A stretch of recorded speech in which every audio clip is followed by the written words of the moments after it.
joining us. On tonight's programme, an inquest opens into the death of a 13-year-old girl swept into the sea at Whitley Bay last summer.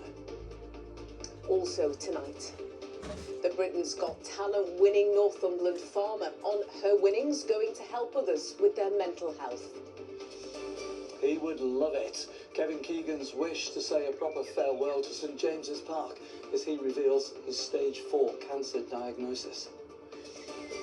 And putting on a show, the remarkable and rare appearance of a pod of orcas off the Northumberland coast.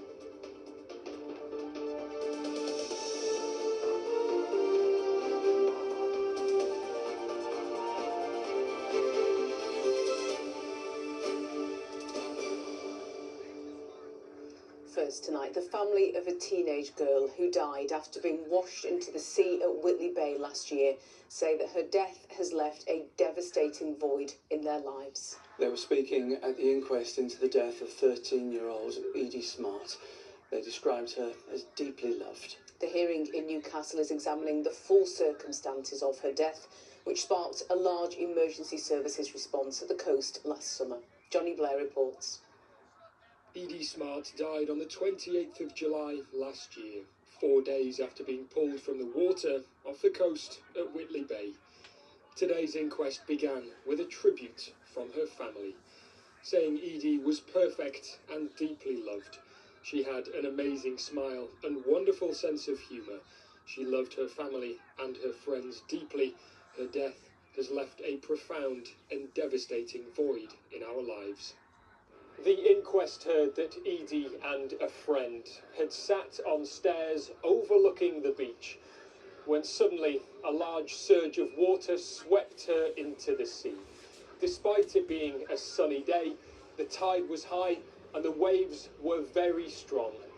Edie was described as a capable swimmer, but quickly struggled in those conditions. And despite efforts of members of the public initially trying to help, she was swept further along the coast.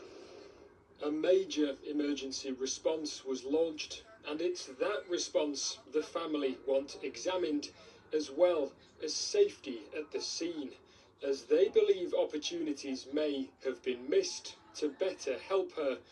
The coroner noted it would be a difficult week for them, but one that might provide answers to some of the questions they have. Johnny Blair joins us now with more. And Johnny, the inquest also heard about some of the conditions at the location which made the rescue particularly difficult. That's right, Ian. A representative from the Coast Guard described the rescue as very challenging due to the locations and, as you say, the conditions. It was the worst place to be at that time, he said, meaning the location, describing the waves as having a washing machine-like effect.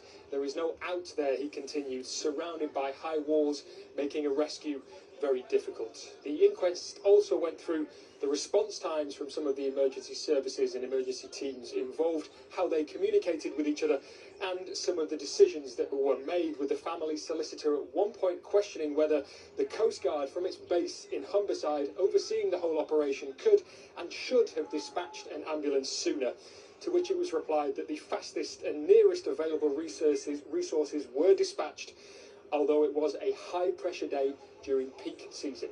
The inquest here is set to last for 5 days and continues tomorrow. Johnny Blair reporting. Thank you, Johnny.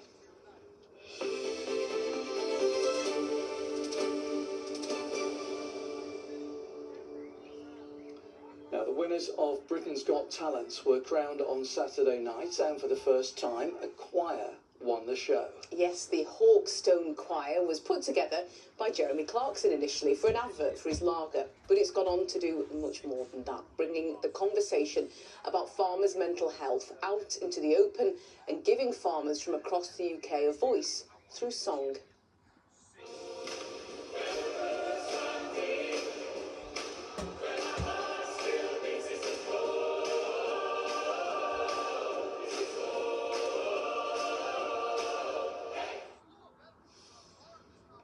One of the winning choir members is Katrina Shell, a farmer in Northumberland. I had a chat with her earlier about her big win and also her big plans for continuing farming in our region. don't think it has sunk in quite yet. I just feel like I'm in a bit of a dream, to be honest. Yeah, I can imagine. Think back to that moment on stage on Saturday night. The Hawkstone Choir is announced as the winner. What did that even begin to feel like? Well, the wait between, it starts off at 10, so it's quite a daunting process because for 10 times you think, oh, this could be us, this could be us. And then we ended up getting in the final two, and Ant and Dec were there saying, and the winner is, and that wait, honestly, felt like about an hour, but obviously it was only a few seconds. And then they said that we had won. I cannot even put into words how excited we all were. It just means genuinely, it's so much. It's incredible. I mean, you all sounded absolutely fantastic. It was actually, watching, it was actually very moving as well. And we are going to get on to the very serious message that comes with this newfound platform for you. But first of all, I guess at the heart of it for you is a love of farming. You love farming. Tell us a bit about that and how you got into it. Yeah, so I'm not originally born onto a farm, but I met my husband when I was 18 at agricultural college. I was doing equine, he was doing agriculture, and I say studying lightly because I feel like there wasn't that much studying going on. I feel it was more nights out and things. But anyway, skip forward a few years and we've got 3 children, and we're over in Alnwick, and we're now obviously married, and we've got our own cattle, and we've just been fortunate enough to be able to move to our own little farm in Northumberland, and it is just such an honour to be able to represent the agricultural community. My husband's the one that farms mainly in the terms of that he is day in day out, he farms. I do a bit of juggling, let's put it that way, which I feel like a lot of women in agricultural do. I've got 3 children, I've got the house, I've got the farm that I have to do. Sometimes I have to bale hay or feed cattle or jump on a tractor or stand in a gateway for sheep, and then I've also got a glamping business as well, so it is a juggle, but to represent the farming community is a privilege. It sounds like a wonderful life, and I think a lot of people think that it is wonderful, but we know that it can come with significant challenges, and along with the joys and along with this newfound fame, if you want to put it like that, you want to use the platform to let people know that people that work in agriculture, it's all right to say, I'm not okay if they're struggling with the mental health.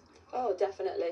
It's an incredible lifestyle. My children have such a lovely upbringing, and I will forever be grateful for that. But at the same time, like you say, it is very isolating.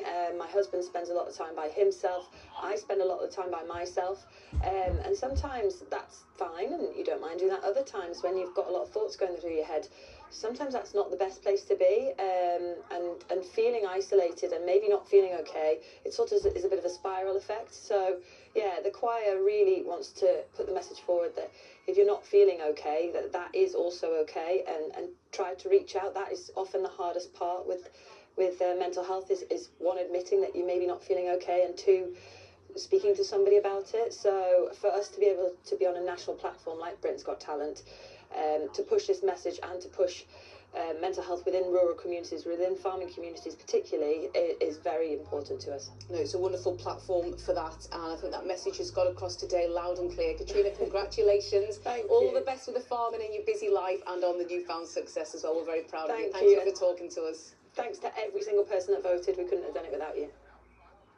It was lovely to chat to Katrina. She's still glowing with that success from Britain's Got Talent on Saturday night. And she said one of the most important things that she wants to do is pass on farming to her kids, and build that heritage in the North East as well. And she also said that they'd quite like to play at Glastonbury as well. So, you know, I was thinking maybe dream big. the Great Yorkshire Show. But Could no, also they've gone, do that yeah, too. it would be nice, wouldn't it? The Hawkstone Choir there, are supported by the farming community and by a lot of the public as well. Now, we're moving on next. We're talking DIY. New research apparently shows that some of us are taking risks with electrical equipment at home because we have a lack of knowledge and skills. Now, for example, more than a quarter of people surveyed apparently admitted to replacing fittings like plug sockets or light switches, and they're tasks which experts say should only be carried out by trained professionals. Things such as overloading extension leads are common, for example, and they're all factors which increase the likelihood of electrical faults, shocks or fires. Kevin Ashford reports. Ben McKivett, who's an electrician in Jarrow, knows only too well the common mistakes that people can make when trying to do electrical jobs themselves. Main one is people just copy and paste over from a socket to socket. Obviously, some sockets are wired differently. They'll have live, neutral and earth, and then obviously neutral, earth, live, like reversed potentially on different sockets. So polarity is a big thing, and obviously once polarity is reversed, it can lead to electric shock and obviously quite dangerous stuff. A recent survey suggests that a lot of us are willing to take risks when it comes to electrical DIY. 27% of those questioned admitted they'd taken apart or replaced fittings such as plug sockets or light switches. 18% said they'd carried out advanced work like installing new lighting. And 6% had even attempted rewiring their home. All are tasks that experts say should only be carried out by a qualified professional. Before you use any piece of electrical equipment, it's always good to have a quick check. You know, look for any signs of damage. It's not just ill-advised electrical DIY that can cause problems. Bad habits when it comes to using appliances can also be dangerous, such as overloading extension leads that have multiple sockets. They're only designed for a certain amount of current, but it can be a bit misleading. So you could have 6 socket outlets on an extension lead. That does not mean you can connect 6 13 amp appliances. A lot of them are rated to 8 or 10 amps, you know, so you've really got to be careful about what you're pulling. And obviously the length of the lead, that causes strain on that conductor as well. Now these days it seems so many things need charging up, but it's vital that you do it correctly to stay safe. This is the proper cable, but sometimes these get damaged or replaced by perhaps cheaper but inappropriate cables, and that's where you get problems, because that can lead to devices overheating, which is what happened here. A potential fire hazard. The modern world means we're putting more and more demands on the electrical systems in our homes, which is why experts say we need to be increasingly aware of how to make sure they're safe. Kevin Ashford, ITV News. Watching ITV News Tyne Tea still to come on tonight's programme. A new career in the can. We meet the man who turned his unique hobby into a full-time job. And weather from the west means wetter, breezier and cooler this week. I've got the forecast plus a look back at spring. Now the meteorological summer is underway. Now, if you've ever wondered about taking on a new job or maybe a new challenge, have you ever thought what it might be like to be a TikTok influencer? Well, for one woman from County Durham, she's become just that, and her content has actually been recognised in a prestigious European list. Katie Kennedy creates content for the platform focusing on history, and with a region full of stories from the past, she hasn't been short of inspiration. Chris Jepson went to meet her at one of her favourite historical sites, Lumley Castle. So I'm in Lumley Castle, and it was originally a manor house. It was Sir Ralph Lumley's manor house, so he's not doing too bad for himself. And then he was like, do you know what, I'm just going to make this into a castle. So he did that, and my favourite rumour about him is that he married someone called Lily of Lumley. Meet the history gossip, also known as 26-year-old Katie Kennedy from Chester Street. She's a TikTok sensation with more than 800,000 followers. Inspired by horrible histories, she looks into the more quirky parts of our past. I remember being like, but what did people like me used to do back then? What was I doing? Would I have been a coal miner's wife, chimney sweep, all of that? Again, social history, I personally find that the most interesting because I find that relatable in a sense. So I like to do a lot of different topics, even stuff that are like human interest stories, like what did people use before toilet roll? You don't get taught that at school. Pulled out of the ground like a potato by a farmer, this jewel had been sat in the dirt for 900 years. And when my camera decides to focus, you can see that this is the King Alfred jewel. Recently listed in Forbes 30 Under 30 Europe, an annual list of talent in media and marketing. It's opened doors. I started crying. Like, I actually couldn't stop crying.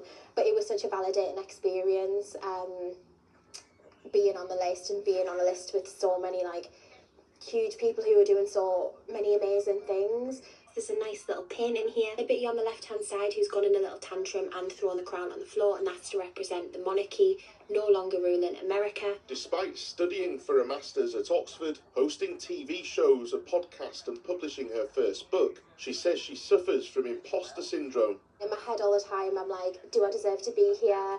Like, am I going to be taken seriously because of the way I talk about history? I talk about it in a very light-hearted and fun way, and I like to take the mickey a little bit, because history is fun at the end of the day. It's just scandals and like seeing what people were doing back then and all of the stuff they got up to and who was getting with who. Her superpower as a girl from the northeast is making history accessible to younger generations. They're going to be on your video for about 3 seconds, and if they don't care, they're going to scroll away. So I need to try and make it engaging for a TikTok generation and a platform that they might be interested in history, but they might not have studied it, or they might not really care that much. So it's sort of like keeping people engaged. She goes by the mantra of shy bairns getting out, something she holds dear as she makes her own history on socials. Chris Jepson, ITV News, Lumley Castle. Katie Kennedy, yeah, very successful Really online. interesting. The ITV Evening News continues after us at 6:30. Coming up in the ITV Evening News, thousands of documents have been released on Lord Mandelson's appointment as US Ambassador. The family of a teen who died in a river in Kingsbury on Bank Holiday Monday say they will be forever heartbroken. Our SWAT teams and security are preparing for the World Cup in Boston, which will host both Scotland and England matches. How's you feel? Like it's finally sunk in? And in Vegas, in Venice, as he showcases his ceramic and sculptural artwork. Would you join me for those stories and more at 6:30?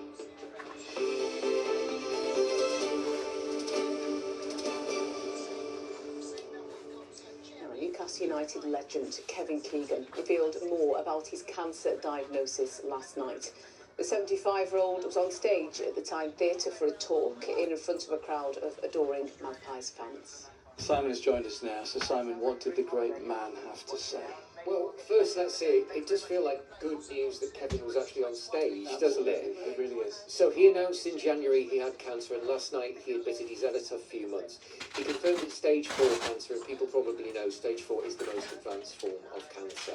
He said he's getting the best medical treatment possible. He was very enthusiastic about that. He also revealed that he would like to come back to St James's Park to say goodbye. But look, given Kevin's circumstances, we need to explain that what he meant by that was that he felt he never got to say goodbye when he left after his second spell as manager in 2008. So he says as long as it's okay with Eddie Howe, not too much of a distraction for the team, he would like to come back for a game and wave to the crowd before kick-off. Now, his sense of humour was still intact. He said he wants the club to promise they won't build a statue of him while he's still around. And as he said last night, I'm still here at the moment. Yeah, it is tempting to see the headlines from last night and think negatively, but as you say, it is positive, it is upbeat, and it's great to see Kevin back. He's got a few more engagements in the region as well over the coming months. We will see more of him. We continue to wish Kevin all the very best as he continues his treatment, of course. As for the rest of the sports, good news continues. Hasn't been an easy season for the folks at Kingston Park and the rugby, but Newcastle Red Bulls had a night to remember, didn't they? Yeah, I mean, the takeover and the new ownership means the future looks very bright. It's been hard work in the here and now, though. The Newcastle Red Bulls are bottom of Rugby Union's Premiership, and they will finish the season bottom. But every so often, long-suffering supporters are given a moment that makes it all worthwhile. Newcastle rugby fans are stuck in limbo, caught between an unsuccessful recent past and a potentially very successful future. The Red Bull takeover means life will never be the same again at Kingston Park, but on the pitch it has been much the same this season. Only one league win ahead of Saturday night's Derby of the North against Sale Sharks. So when the visitors went in at half-time with a 25-point lead, it felt like just more of the same. But not this time. This was the last home game of the season, and the team that runs out for the first home game next season will look very different. Literally dozens of arrivals and departures have already been announced. But as last hurrahs go, this was special. Newcastle fought back and won an epic match when Alex Hurl completed his hat-trick with the final play of the game. Newcastle's victory anthem, the Bladen Races, hasn't been heard too often this season, so they enjoyed this one.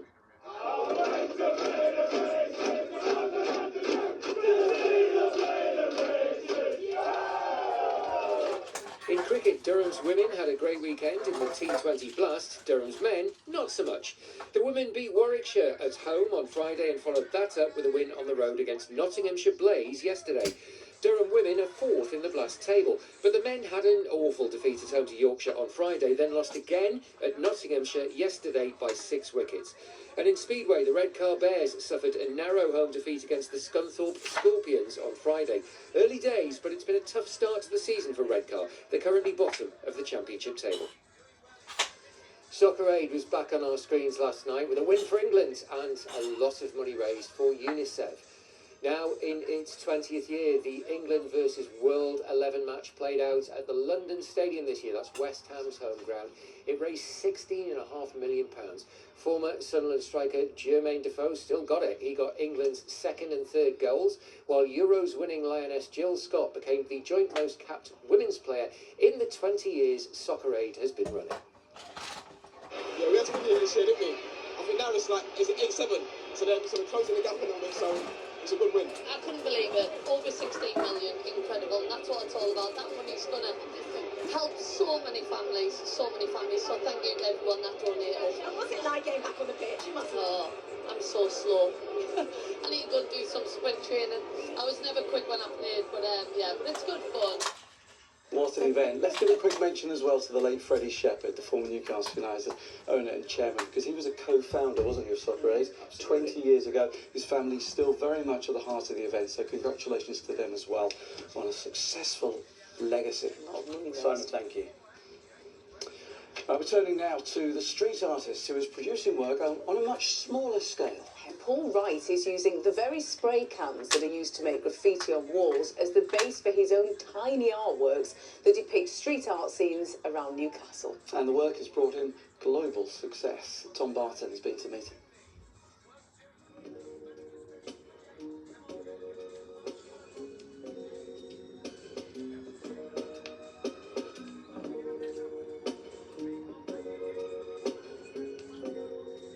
Taking the street art from the street and putting it inside the spray can. Paul Wright has had international success with his dioramas. A Newcastle street artist who used to work in a factory making spray paints, he now creates these tiny scenes full-time, using empty cans as his canvas. So I guess the first question anybody would ask when they see what you're doing is, where did you get the idea? I just come to make things inside aerosols. So like that's the first sort of thing I was making. That is actually the first one I made. So a little lemon tree inside a can. Like now I kind of make things more like that, which take a bit of a progression. You can make from like a beach to like a back alley. You know, like you can make anything you want, but within that confined space. That's what I like. It's all within one space. You haven't really got the space within the spray can to make something huge. So it's either just like I just make like snippets of the street rather than obviously a full street. Paul's videos showing how he creates the scenes have brought him tens of thousands of followers on social media, allowing him to turn a hobby into a job, with customers coming from across the globe. They're in people's homes all over the world, do you know what I mean? They've been presents for people from America, Canada, Mexico, and then all Europe. It's crazy to think how far they're going. And they're right there all over the world, and they're probably just sitting on people's shelves, and it's just cool, isn't it? It's just it's a nice feeling. It's a nice feeling. Tiny scenes that are starting to bring big success. Tom Barton, ITV News, Newcastle. It is really cool. I want to jump in one and be in one of them scenes. It's amazing. A real talent. Yeah, very special. Now, we're used to seeing some incredible marine life, aren't we, on our coastlines? But some pictures this weekend, well, I think they might be the best ever. You've possibly seen them. Fantastic shots of the pod of orca, killer whales. They were captured by a crew member on a boat trip to the Farne Islands on Sunday. A very rare sight, of course, makes them all the more special, as the man who captured the pictures explains. My adrenaline was just through the roof. I lifted myself up to get a better view, made sure I could get the best possible shot. And I was just like admiring them, just like, wow, I've never seen anything like it.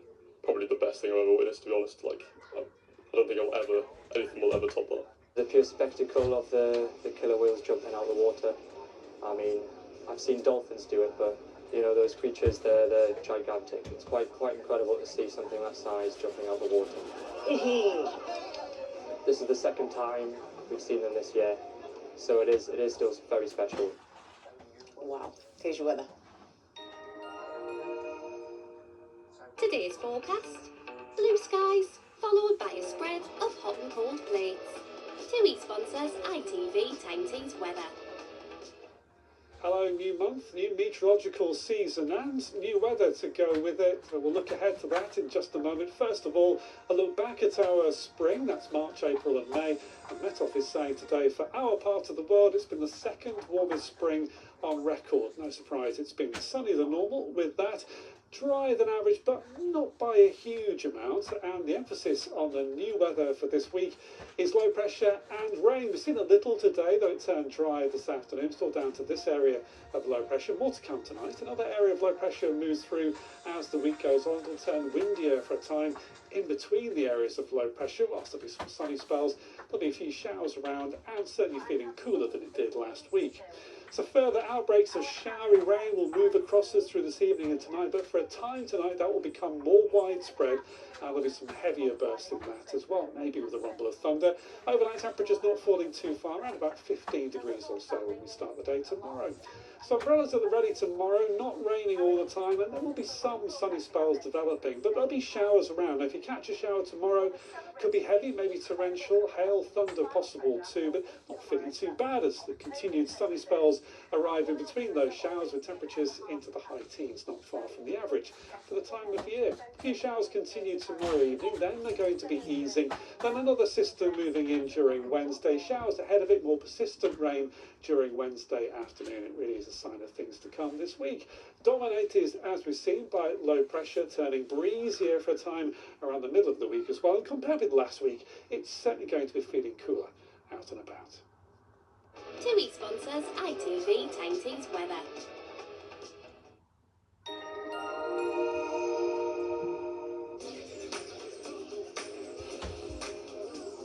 Making the most of summer.